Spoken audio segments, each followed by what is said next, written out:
et extrait du livre La conscience noire de Steve Biko, chapitre Quelques concepts culturels africains. Un des aspects les plus fondamentaux de notre culture réside dans l'importance que nous attribuons à l'homme. Notre société a toujours été centrée sur l'homme. Les Occidentaux ont à maintes reprises été surpris par notre capacité à discuter entre nous, et cela non pas dans le but d'arriver à une conclusion précise, mais simplement pour profiter de la communication en elle-même. L'intimité n'est pas un terme qui s'adresse exclusivement à certains amis, mais peut s'appliquer à tout un groupe de personnes qui se retrouvent ensemble en raison du travail ou des exigences résiduelles.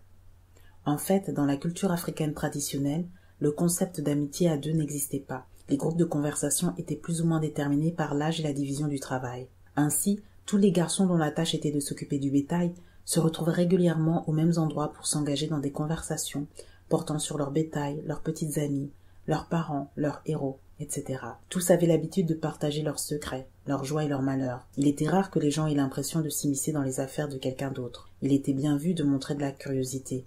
Elles émanaient d'une volonté de partager. Cette pratique se retrouvait dans tous les groupes d'âge. Les visites chez les uns et les autres avaient toujours caractérisé le mode de vie des personnes âgées. Tout cela faisait partie de notre profonde sollicitude mutuelle. Ce sont là des choses qui n'ont jamais cours dans la culture occidentale.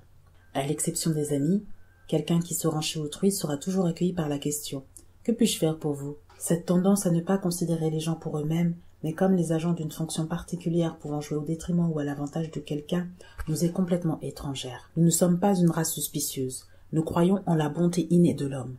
Nous apprécions l'homme pour ce qu'il est. Nous considérons le fait de vivre ensemble non comme un malheureux incident justifiant une éternelle concurrence entre nous, mais comme la volonté délibérée de Dieu de nous constituer en une communauté de frères et de sœurs collectivement engagés dans la quête d'une réponse multiple aux divers problèmes de la vie. Par conséquent, dans tout ce que nous entreprenons, l'homme est prioritaire, et notre action est donc généralement une action collective axée sur la communauté plutôt que sur l'individualisme qui constitue le trait caractéristique du capitalisme. Nous nous abstenons toujours d'utiliser les gens comme des tremplins. Nous préférons accepter que notre progrès soit bien plus lent, mais nous assurer que nous avançons tous à la même vitesse. Rien n'exprime mieux l'enthousiasme des Africains à communiquer entre eux que leur amour pour le chant et le rythme.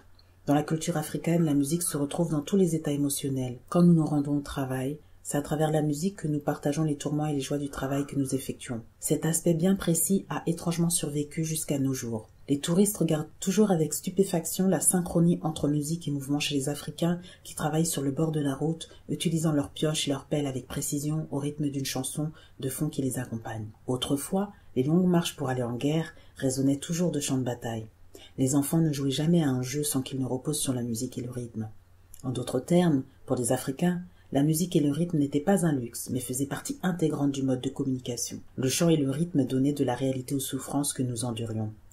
Ce qu'on appelle les Negro Spirituals, que chantaient les esclaves noirs aux États-Unis pendant qu'ils s'éreintaient sous le joug de l'oppression, le principal élément à retenir en ce qui concerne nos chants est qu'ils ne furent jamais conçus pour être chantés individuellement. Tous les chants africains sont des chants collectifs. Beaucoup d'entre eux ont des paroles, mais ce n'est pas le plus important. Les airs étaient modulés pour s'adapter à l'occasion et avaient cet effet merveilleux que tout le monde les interprète de manière similaire du fait d'une expérience commune. En temps de guerre, les chants rassuraient ceux qui avaient peur, soulignait la détermination du régiment à remporter une bataille précise et rendait encore plus impérieuse la nécessité de vaincre en temps de souffrance, comme ce fut le cas pour les esclaves noirs.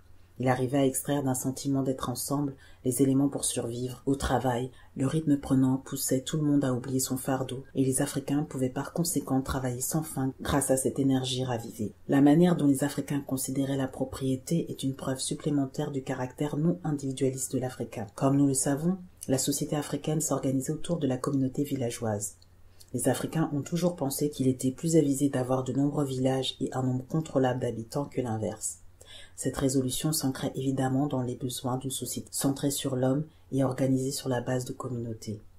La plupart des biens étaient par conséquent détenus collectivement par le groupe. La propriété individuelle de la terre, par exemple, n'existait pas. La terre appartenait au peuple et se trouvait simplement sous le contrôle d'un chef local qui représentait le peuple. Le bétail était amené paître sur un veld sans délimitation et non sur la ferme de quelqu'un. Des unités familiales s'occupaient de l'agriculture et de l'élevage, mais ces derniers nécessitaient souvent des efforts collectifs. De par une simple requête et l'organisation d'une cérémonie spécifique, toute personne pouvait inviter ses voisins à travailler sur son lopin de terre.